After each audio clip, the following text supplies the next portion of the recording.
Hey, what's up you guys? Welcome to another episode of the Honda CM450 Cafe Racer build. Today we're going to be diving into some more maintenance. We're going to be showing you how to adjust your cam chain tension. Super important maintenance, and it's also super easy. So if you've got an old dual twin Honda, you're going to want to check this video out. Cheers! So the first thing I want you to do is find the cam chain tension or adjustment nut on the back side of your engine. It's under the carbs on the intake side, as you can see here. It's really not too bad to get access to.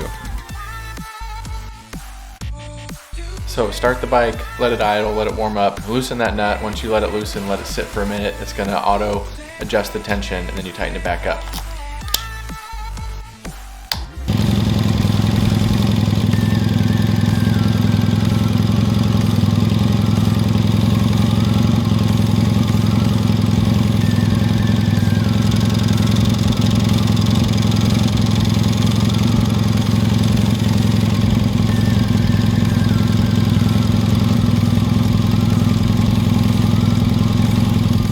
Okay, real quick before we go, I wanted to announce the Super Clean giveaway winner from last week's video. So congrats to Eric from Kraken's Garage. It's gonna be some product, a t-shirt. Super Clean will be sending that out to your way. That's gonna do it for today's video. Thank you so much for watching, you guys. Don't forget to comment, like, and subscribe. Stay tuned for the next video. We're gonna finally be doing the build reveal on this Cafe Racer build. If you missed any of the previous builds, I'll put those up on the screen. And then lastly, if I can build a bike, then so can you guys. Cheers.